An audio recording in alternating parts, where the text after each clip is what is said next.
अस्सलाम वालेकुम। अगर आपका स्कर्दू जाने का प्लान बन चुका है और आप ये सोच रहे हैं कि हमें अब स्टे कहाँ करना है, तो मैं आपको बताती हूँ कि ये डायनेस्टी होटल के बारे में। This is one of the best hotel in Skardu और ये बहुत लग्जरी है और बहुत अच्छा है।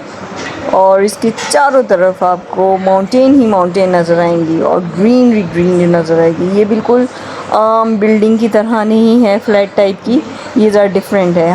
हमने इस होटल में 2 रूम्स बुक कराए थे। ये ग्राउंड फ्लोर है और एक फर्स्ट फ्लोर है जस्ट, और उससे ऊपर कुछ भी नहीं है। 2 रूम्स की वजह से हमें एक इन्होंने हॉल दे दिया था जिसमें सोफ़े थे। आप बच्चे अक्सर वहाँ बैठ के खेल कूद लेते थे। और ये सब ये सिंगल बेड है एक रूम में दोनों, और बॉटल्स दी थी, और ये इनका वॉशरूम था। इनके गर्म पानी का भी अरेंजमेंट था। इसके अलावा इन्होंने सोप, शैम्पू, हर चीज़ रखी हुई थी वॉशरूम में। इसके अलावा पानी की 2 बॉटल्स रखी थी स्मॉल साइज़ की। और दूसरा जो रूम दिया था उसमें उन्होंने डबल बेड दे दिया था।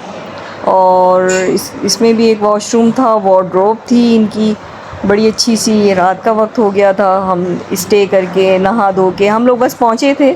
फिर हम लोग बाहर निकले नहा धो के, क्योंकि रात हो गई थी, निकलने का तो वक्त ही नहीं था। तो मैंने कहा रात की वीडियो बना लूँ।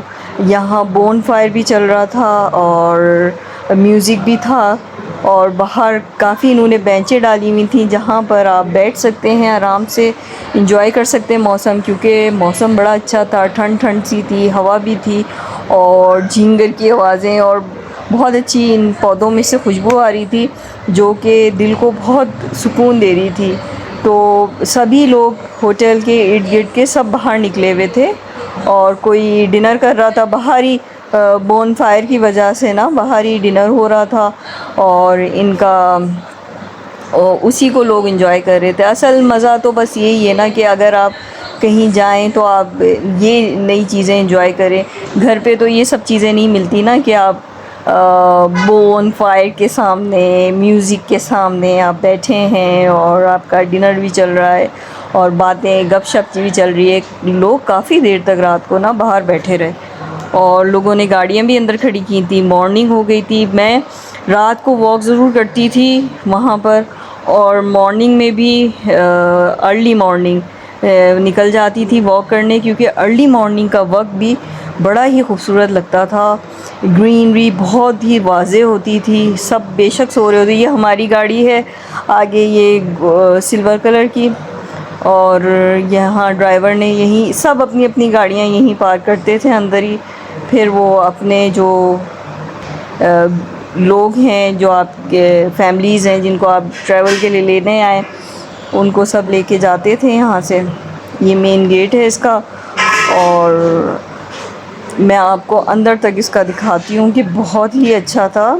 आगे तक इसके घर बने हुए थे, क्योंकि जून जुलाई का मौसम था, लोग इसी सीज़न में आते हैं।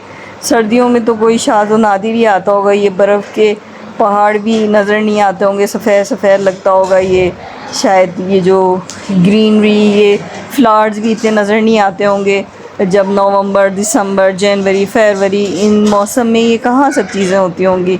तो जुलाई का जो मौसम है ना, ये सबसे ज़्यादा खूबसूरत होता है। जून का, जुलाई का, अगस्त का, इसमें ज़्यादा ग्रीनरी, मौसम भी अच्छा होता है। ठंड ठंड सी होती है रात को। दिन में बेशक थोड़ी बहुत गर्मी हो जाती है, लेकिन रात को बहुत ठंड हो जाती है। आए मैं आपको आगे तक का दिखाती हूँ। ये सीधा सीधा है 2 साइड पे, और फर्स्ट फ्लोर है जस्ट, और उसके ऊपर कुछ भी नहीं है, और ग्राउंड फ्लोर है। काफ़ी फैमिलीज़ आई हुई थी और इस वक्त अर्ली मॉर्निंग है, तो सब अपने निकलने की तैयारियों में लगे हुए हैं। और मैं भी बस अब घर यानी रूम में जाके बच्चों को उठाना है, उनको तैयार करना है उनका। यहाँ पर हमारा बुफ़े भी था, तो बुफ़े करा के फिर हम निकलेंगे कहीं सैर के लिए, और फिर रात को वापस लौटेंगे।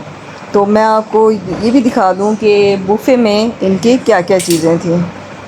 ये इनका बुफ़े था, इसमें ब्रेड थी, जैम, बटर और चना, और ये सब पराठे, इनके थे, और हलवा था मीठा स्वीट। इन्होंने हर चीज़ रखी थी, ऑमलेट, उसके अलावा पराठों के साथ इन्होंने वो भी रखा हुआ था, क्या कहते हैं उसको, आलू की तरकारी, पॉरिज था, योगर्ट था बच्चों के लिए, ये कॉर्नफ्लोर था। अच्छा, इन्होंने हर डे पे ना डिफरेंट जूसेस रखे हुए थे, कभी कोई फ्लेवर रखते थे कभी कोई। हॉल काफ़ी बड़ा था इनका, और चारों तरफ ग्रीनरी नज़र आती है। इन्होंने विंडोज़ भी हर तरफ की बहुत बड़ी बड़ी बनाई हुई थी ताकि सब मौसम भी इंजॉय।